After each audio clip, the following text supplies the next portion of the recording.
नमस्कार, आप देख रहे हैं न्यूज वर्स। मैं आपके साथ हर्ष कुमार। क्या दिल्ली की जनता अपने जान के लिए खुद जिम्मेदार है?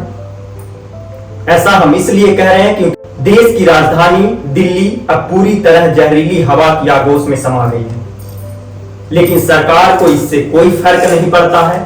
पिछले कई सालों से दिल्ली का यही हाल है और साल दर साल स्थिति बद से बदतर होती जा रही है। सरकार हर साल वायु प्रदूषण को नियंत्रित करने की दावा करती है, लेकिन हर साल दावा उनके किए हुए वादे की तरह खोखली दिखाई पड़ती है।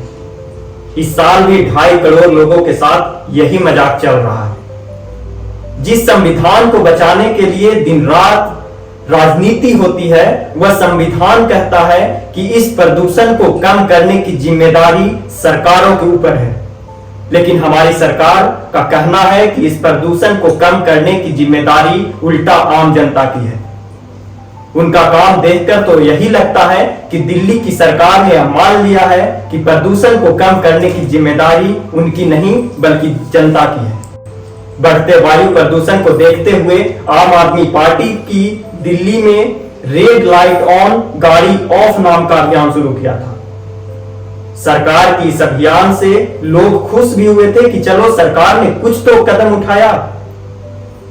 रेड लाइट ऑन गाड़ी ऑफ का मतलब था कि जैसे ही आप सड़क पर ट्रैफिक लाइट की बत्ती लाल होगी, आपको गाड़ी का इंजन बंद करना होगा।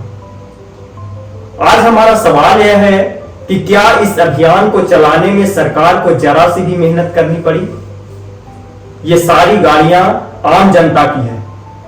उनमें पेट्रोल और डीजल भी जनता ने अपने पैसे से डलवाया है, और उसमें उन्होंने सरकार को क्या दिया? GST, VAT, tax.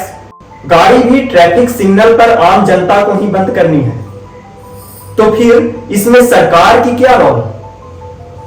क्या सरकार की सिर्फ इतना ही जिम्मेदारी बनती है कि वह लोगों से कह दे कि जब सिग्नल लाल हो तो आपकी गाड़ी बंद हो जानी चाहिए, उससे प्रदूषण कम हो जाएगा? सरकार सिर्फ आपके साथ एक मनोवैज्ञानिक खेल खेल रही है ताकि जनता को लगे कि सरकार बड़ी कदम उठा रही है इस प्रदूषण को नियंत्रित करने के लिए, लेकिन वास्तव में ऐसा कुछ भी नहीं है। अगर वास्तव में ऐसा होता तो आज दिल्ली की हालत इतनी दयनीय नहीं होती। एयर क्वालिटी इंडेक्स 400 के पार नहीं होता। 15 नवंबर यानी आज से पूरे दिल्ली एनसीआर में ग्रैप 3 को लागू कर दिया गया है।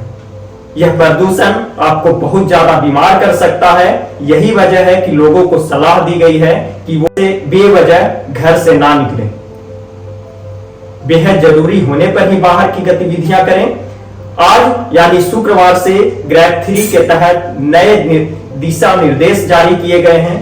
तो चलिए हम आपको बताते हैं कि आज किन किन चीजों पर दिल्ली एनसीआर में बैन लगाए गए हैं। ग्रैप 3 दिशा निर्देश के तहत आज से निर्माण कार्यों पर पूरी तरह रोक रहेगी।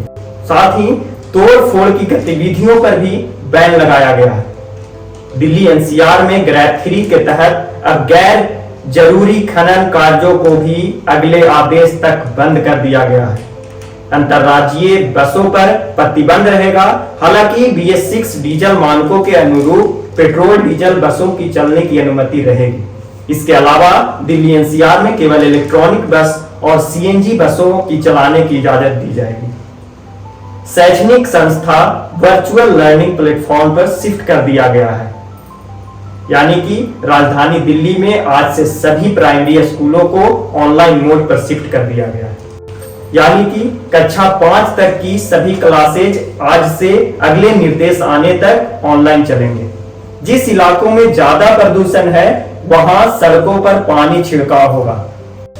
अब पानी छिड़काव को छोड़कर बाकी सारे काम आपको ही करने हैं।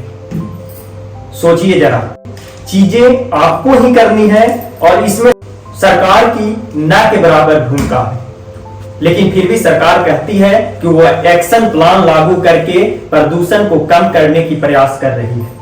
जब अरविंद केजरीवाल जेल से बाहर आए या जब बीजेपी की सरकार हरियाणा के चुनाव में लगातार तीसरी बार जीती, तब दिल्ली में खूब पटाखे फोड़े गए थे। लेकिन दूसरी तरफ जनता से ये कहा जाता है कि प्रदूषण के कारण इस बार भी दिवाली में पटाखों की बिक्री और पटाखों के इस्तेमाल को अपराध माना जाएगा।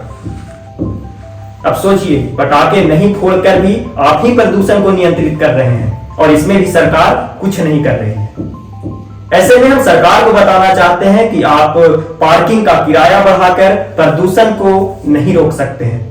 दिवाली पर एक दिन पटाखा पर रोक लगाकर हरियाणा में 15 दिन पुआल जलाने से रोककर आप प्रदूषण पर नियंत्रण नहीं पा सकते हैं। ऐसे बातों से समय गंवाने से अच्छा है कि इसके लिए कोई और तरीका तलाशना चाहिए। अगर ऐसे प्रदूषित हवा में आप सांस लेंगे तो आपके फेफड़े पर इसका गहरा असर पड़ेगा और आप अस्थमा, फेफड़े का कैंसर जैसे लाइलाज और खतरनाक बीमारी का शिकार भी बनेंगे। इस हवा से ज्यादा समस्या गर्भवती महिलाओं को है, जिसे उन्हें बच्चे पर भी इसका असर पड़ेगा और बच्चे को अस्थमा होने का खतरा ज्यादा है।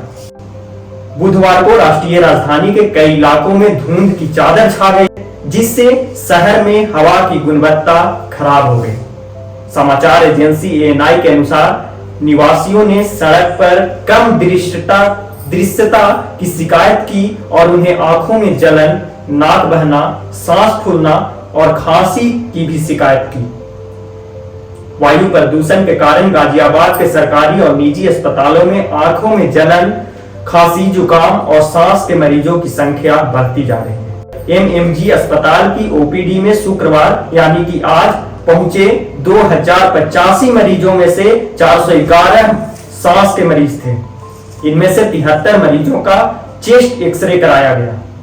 ऐसे में दमा के जो मरीज हैं उन्हें ज्यादा सतर्कता बरतनी चाहिए। इसके साथ ही दिल्ली के अस्पतालों में पिछले 4 दिनों में सांस संबंधित मरीजों में 30% की वृद्धि देखी गई है।